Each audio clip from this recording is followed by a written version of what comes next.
Hi dear friend, आप सभी देख रहे हैं हाइड्रोलिक्स और हाइड्रोलिक्स का चैप्टर नंबर 5 हाइड्रोडायनेमिक्स देख रहे हैं।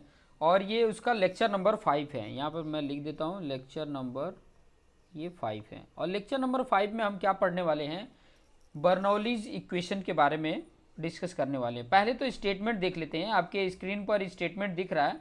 उनका स्टेटमेंट क्या था बर्नौली साहब का, कि in a steady ideal flow of an incompressible fluid the total energy at any point of the fluid is constant. उन्होंने ये कहा था कि उनकी जो टोटल एनर्जी होगी, जो इनकम्प्रेसिबल फ्लूइड है, जो आइडियल फ्लो कर रहा है इन ए स्टेडी, तो उसकी जो टोटल एनर्जी होगी वो किसी भी पॉइंट पर क्या होगी, किसी भी पॉइंट फ्लूइड के किसी भी पॉइंट पे हमेशा क्या होगी, उसकी टोटल एनर्जी कांस्टेंट रहेगी। ये उन्होंने बोला था। और टोटल एनर्जी के बारे में ऑलरेडी मैं बता चुका हूँ। ठीक है, मैथमेटिकली अगर मैं यहाँ पे लिखना चाहूँ, मैथमेटिकली यहाँ पर मैं लिखना चाहूँ तो क्या लिखूँगा,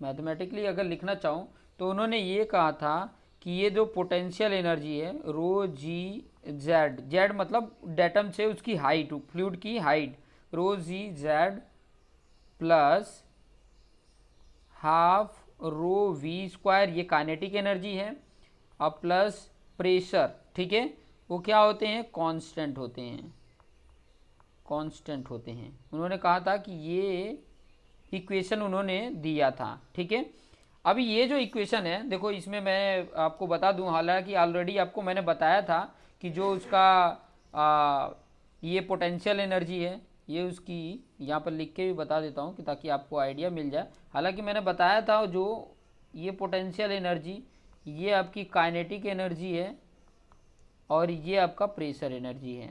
ठीक है, ये आपका क्या है, प्रेशर एनर्जी है। तो ये इस प्रकार से दिए हुए हैं। हालांकि जो पोटेंशियल एनर्जी आपको मैंने बताया था वो क्या बताया था, जेड बताया था। ठीक है, डब्ल्यू इंटू जेड होता है। तो डब्ल्यू क्या है, रो इंटू जी ही तो डब्ल्यू है। और यहाँ पर जो हाफ रो वी स्क्वायर बताया था, वहाँ पे क्या बताया था, वी स्क्वायर अपन 2g बताया था। तो ये जो रो जी है ना, वो सब में डिवाइड कर दिया गया है, सब में डिवाइड कर दिया गया था। तो ये वाला आपका फॉर्मूला आ गया था। सब में डिवाइड कर देंगे तो क्या आ जाता है, यहाँ पे z आ जाता था, और यहाँ पे वी स्क्वायर अपन 2g आ जाता था, और यहाँ पे p अपन रो g आ गया था। ठीक है, और ये कांस्टेंट था। इस प्रकार से आपका पहले वाला मैंने बताया था। अब इसका डेरिवेशंस मैं आपको बताता हूँ कि ध्यान से आपको समझ में आ जाए कि इसका डेरिवेशन किस तरीके से किया जाएगा और कैसे इसको कंप्लीट करके आपको समझाया जाएगा, कि इसका डेरिवेशंस मैं यहाँ पर बता देता हूँ। ठीक है, डेरिवेशंस यहाँ पर लिख सकते हैं, उसके डेरिवेशंस बता रहा हूँ। ठीक है, सबसे पहले क्या करेंगे मैं यहाँ पे बता देता हूँ कि सबसे पहले आपने एक कोई ऐसे पाइप ले लेंगे। ठीक है, ऐसे करके पाइप है, ये कोई पाइप है। ठीक है, इसमें जो फ्लो कर रहा है, इसमें जो कोई फ्लो कर रहा है, ये जो वाटर है चाहे कोई भी लिक्विड इसमें फ्लो कर रहा है। ठीक है, एक तो स्टेडी में फ्लो कर रहा है। ठीक है, समय के साथ इसका टेम्परेचर के अकॉर्डिंग इसका चेंज नहीं होगा। ठीक है, ये चीज़ें ध्यान रखेंगे। ठीक है, और यहाँ पर ये जो फ्लूइड कर रहा है, यहाँ पर इसका मान लो प्रेशर P1 है और यहाँ पे इसका प्रेशर P2 है। ठीक है, यहाँ पर इसकी वेलोसिटी V1 होगी, यहाँ पर इसकी वेलोसिटी V2 होगी। ठीक है, ये चीज़ें आप देख सकते हो। यहाँ पर इसका क्रॉस सेक्शनल एरिया A1 होगा और यहाँ पर क्रॉस सेक्शनल एरिया इसका A2 होगा। ठीक है, A1 इसका क्रॉस सेक्शनल एरिया मतलब ये इस एरिया की बात कर रहे हैं, ये जो पाइप का जो डायमीटर होगा उसके बेस पे इसका एरिया और यहाँ पर। और ये कैसा है, ये पाइप, अगर पाइप की अगर मैं बात करूँ तो ये जो पाइप है ये नॉन यूनिफॉर्म पाइप है, non uniform pipe, non uniform ये पाइप है। ठीक है, नॉन यूनिफॉर्म पाइप है। ठीक है, तो ये चीज़ें मैं बता देता हूँ। एक चीज़ और इसमें बता देता हूँ कि जैसे मान लो ये ग्राउंड है, ग्राउंड से इसकी जो हाइट बताते हैं, जैसे यहाँ से इसकी हाइट मैं बताऊँ, मान लो यहाँ पर Z1 है और यहाँ से इसकी हाइट कितनी है, Z2 है। ये उसकी हाइट है, डेटम हाइट। ठीक है, Z1 और Z2 हो गई। तो यहाँ पर एक चीज़ इंपॉर्टेंट है कि यहाँ पर आपको खास करके यहाँ पे ध्यान देना पड़ेगा कि यहाँ पर जो वर्क डन बाय प्रेशर हो रहा है। ठीक है, वर्क डन बाय प्रेशर यहाँ पर क्या होगा और यहाँ पर वर्क डन क्या होगा, ये चीज़ें दोनों को ध्यान में रखेंगे। देखिए वर्क डन क्या होता है वो चीज़ें थोड़ा सा मैं बता देता हूँ।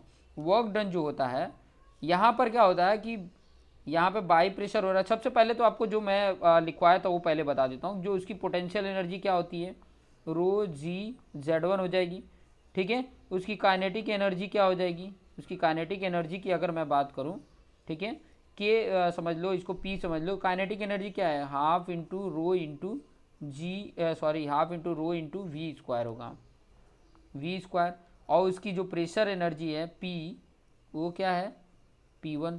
पहले के लिए P1 ले लो, दूसरे के लिए P2 ले लो, ठीक है।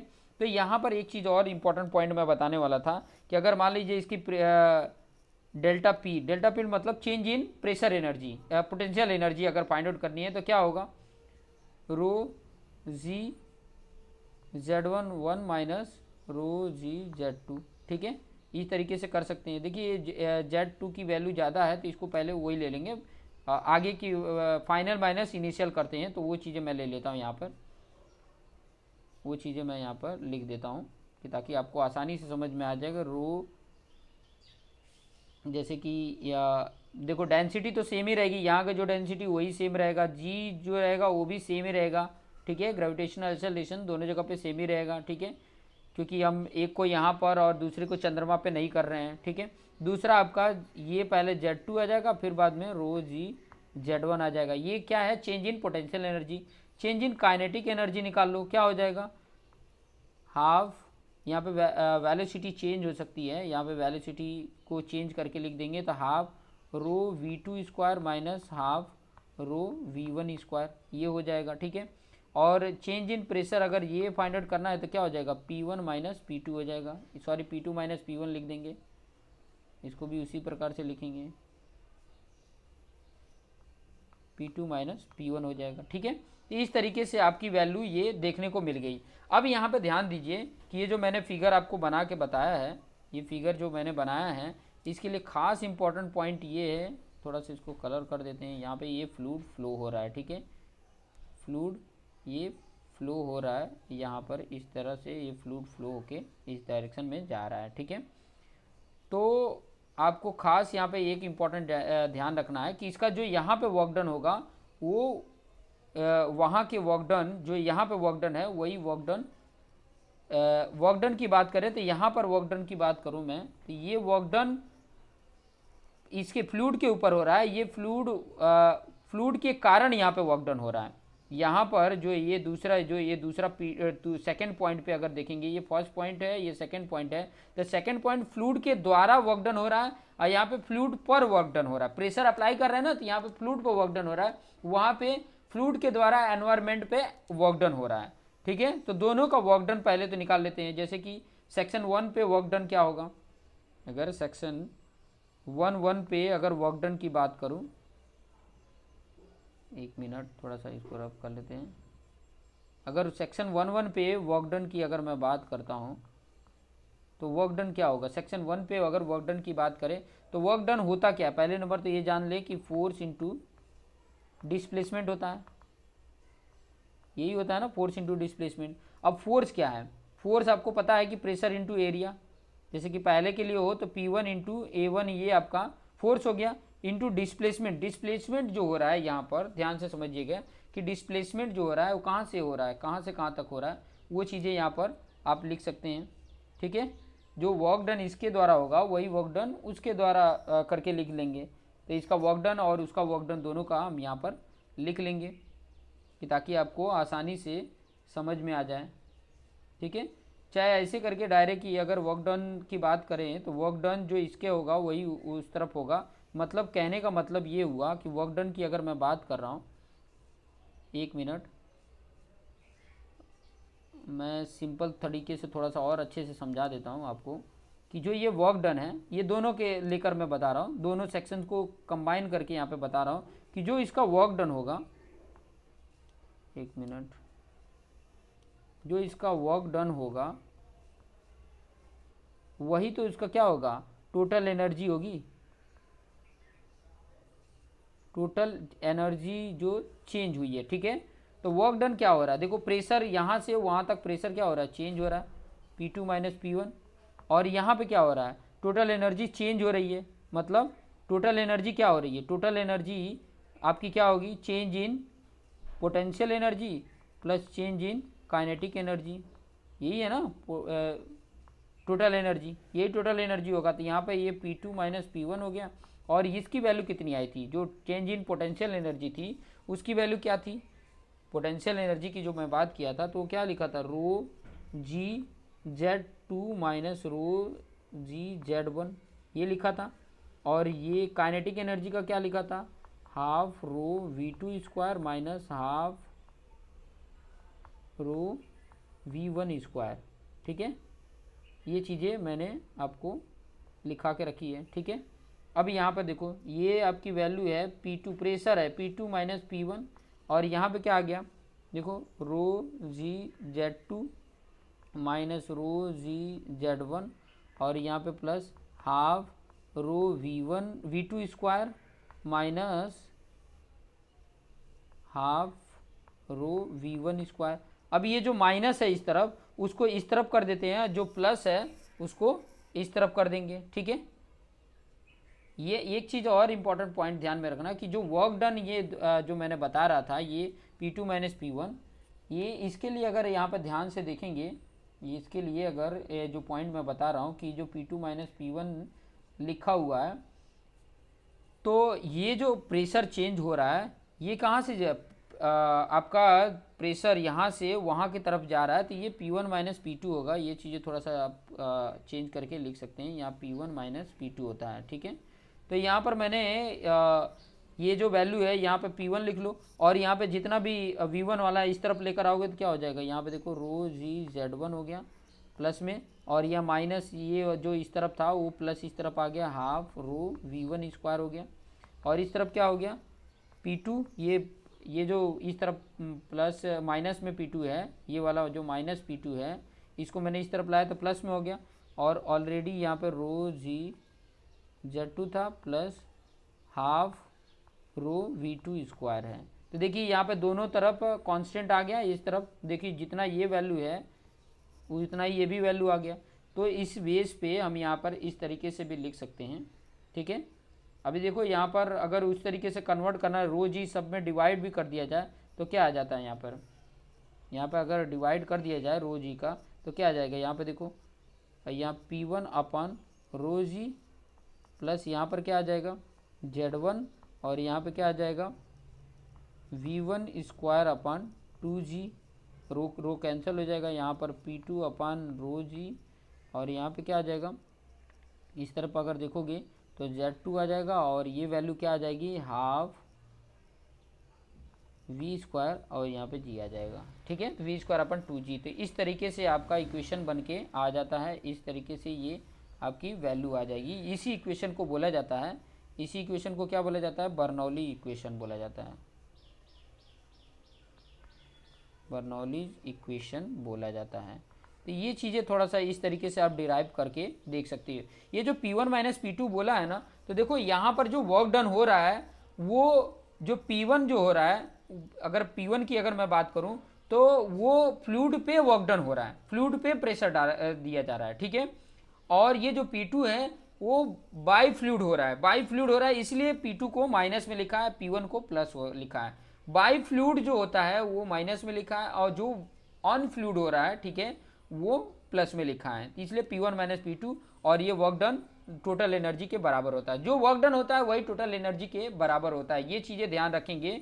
ये जो मैंने लिखा है work done equal to total energy, तो वर्क डन का हो रहा है कि यहाँ का प्रेशर इक्वल टू वहाँ का यहाँ का जो प्रेशर हो रहा है वो वहाँ के प्रेशर का जो वर्क डन हो रहा है वो, और टोटल एनर्जी मतलब जो आपकी प्रेशर जो आपकी काइनेटिक एनर्जी है और पोटेंशियल एनर्जी है उनके चेंज का एडिशंस। तो ये चीज़ें करके आप यहाँ पे सॉल्यूशंस लेकर आ सकती हो।